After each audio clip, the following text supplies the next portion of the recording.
My friend used to always, like, whenever they wanted to, like, if they were feeling insecure, about like a drawing that they did, they would look back on their previous drawings, see how far they had grown, how much they'd learned. Yeah, my self-esteem was so bad that doing that used to make me, like, actually, like, nauseous. I would get so upset that I ever was that bad. Like, that's where my brain would go. Like, it was such a toxic loop, man.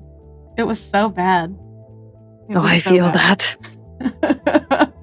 Oh, it's like instead of being proud of, of how far you've come, all I can see is how bad I was. And how far I still had to go. I think that perfectionist mentality, it's tough. It's tough, especially when you care about something a lot, when you want it to be kind of where you visualize it to be. And I know I've seen, maybe I can find an example, right, of like the chart of like where your ability to analyze something, understand what it is you want to create or portray, and then your technical skill to make it happen. You progress these two different skills, but they progress at different rates. And so that's where you'll have... that's short. I remember. Yeah. You'll have someone that maybe has a low, like, technical proficiency with a certain skill, but because their analytical skill isn't highly developed, right? They feel like, man, this turned out really well. And then as your analytical skill grows and exceeds that technical skill, then you're like, you look at the same thing and be like, what the heck? It's really fascinating. So I don't know, being aware, I think that those are different skills, right? That will progress separately. Obviously, they will both progress, but at different rates. And sometimes one will exceed the other. It's kind of helped me through some low spots. We talked about different things that motivate different people. It's one of those weird things. One of those weird things for me. So like, even if I'm looking at something and I'm like, ugh, it just means that my ability to, to analyze what it is that I want to be doing has improved. And that, that on its own is kind of motivating. But that being said, I don't want that to detract at all from that notion of being able to look back on things that you do and genuinely be proud, no matter how it compares to where you're at now or where you want to be. Like, it's worth being proud of you because that stuff that you did then, without it, you wouldn't be where you are now. Like, it's so absolutely critical. And you can't skip those steps. You can't skip those steps. You have to go through that. Like, one of my favorite analogies is the 100 bad bicycles. I know I've mentioned it to the team, and if I can find who originally where I heard it from, I'll totally link it. The idea that if you want to draw one good bicycle, you can. You just have to draw 100 bad bicycles first.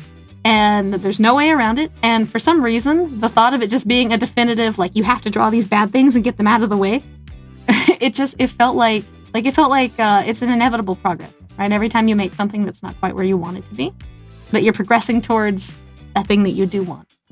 I don't know. It was so good for me. It was so good for my brain. I think about that so often. It also like gives the idea of like, it's okay to draw a bicycle badly. It's okay. Yeah. It's like gives you an allowance, like gives you that freedom to be like, it's totally fine if this is bad because it's still progress towards the good bicycle, right? It just makes it a very distinct marker towards progress. We have the misconception of like, as long as I cannot draw the bicycle correctly, I have failed, right? But the truth is, it's a set of stairs and you've just taken one more step. Yep. And so sometimes we get so caught up, and as long as we're not at the top, meanwhile we're in the middle, we see the middle as if I didn't succeed, I failed. Well, it's not a black and white. It's progress. Absolutely. Yeah, like people see not succeeding at something fully 100% being perfect as failure. But the only way you fail is if you stop improving or stop doing anything. Yes. Like if you stop drawing, that means you have failed because you no longer draw. But if you keep drawing, even if you're not improving much, you will still be improving, but you're just not able to see it, or you're in that kind of mental space where you don't see that you're improving. Mm-hmm. So the only way you fail is by not doing stuff. Quitting something that you love. That's a sad fate, isn't it? Quitting, again, is different than taking a break. It's okay to take breaks when you need, But yep, failure is when you just stop something entirely. Because as long as you're doing, you will be improving. Absolutely. It's like the old phrase, like instead of saying practice makes perfect anymore, I like at some point in my childhood, it changed to practice makes progress. And I really like that.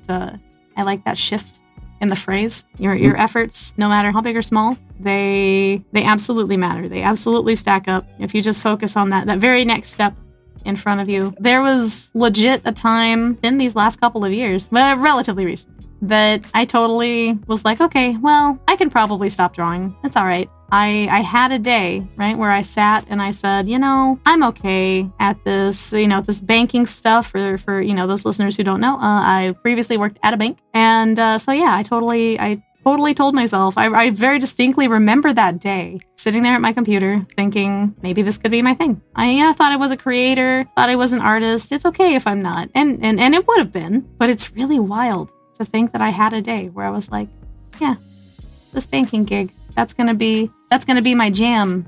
And to think that if you've given up back then, we wouldn't have met. I know, that's crazy.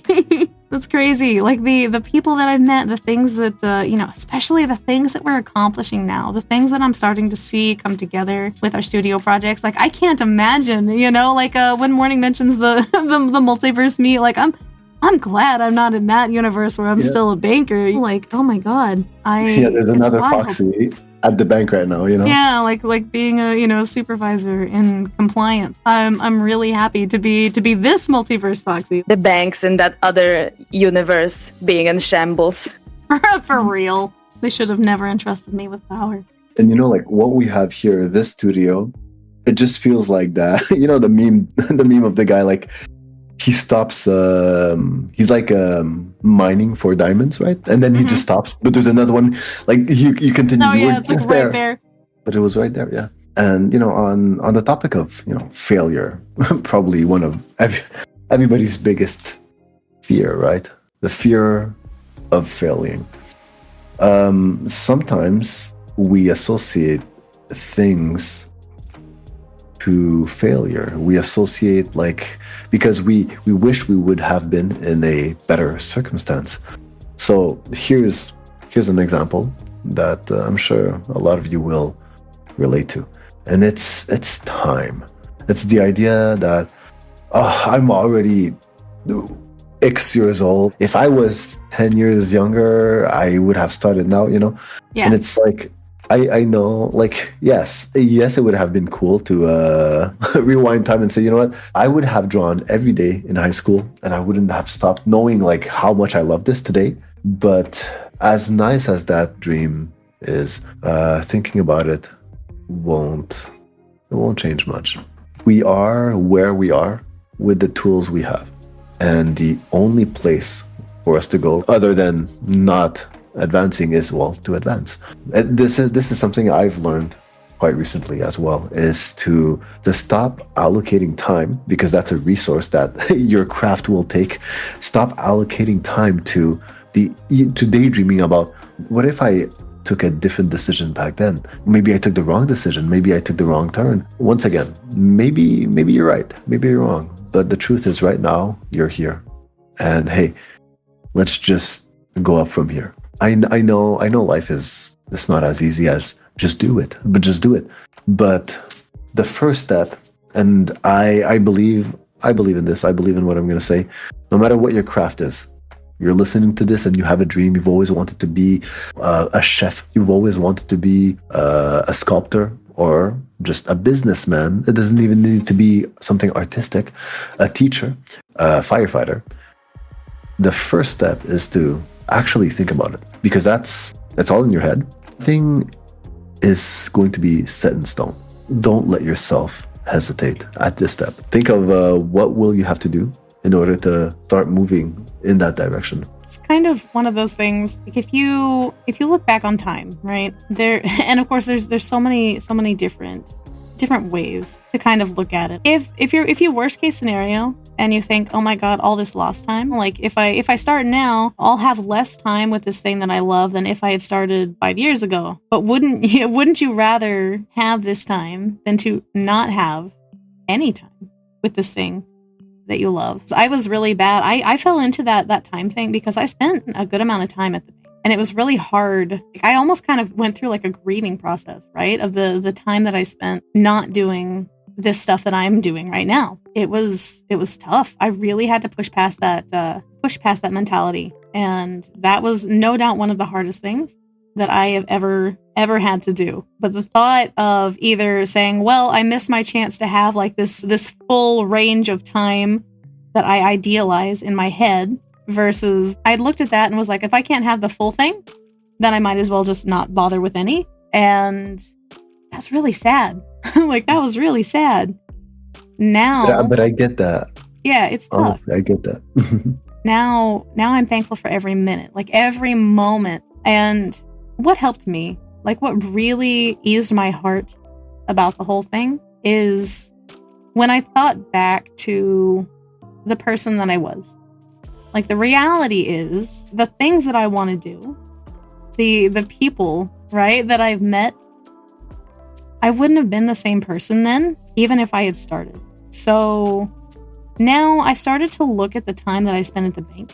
Like, that was my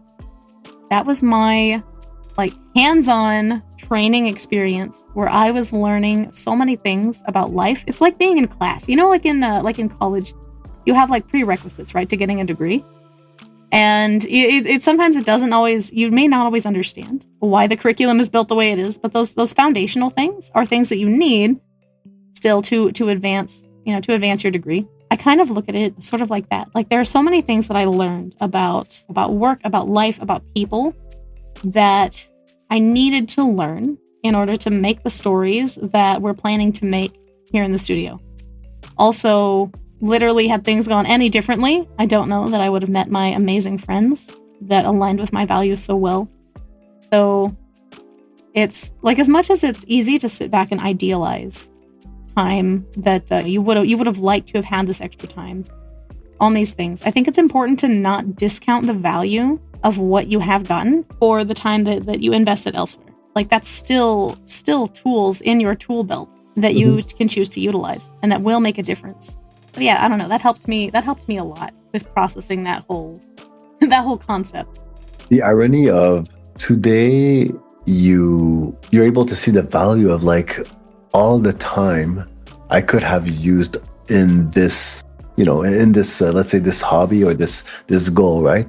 But the irony of like, if you go back in time, no, I know we're starting to talk about magic here, but the irony of like, you go back in time, you don't have that knowledge.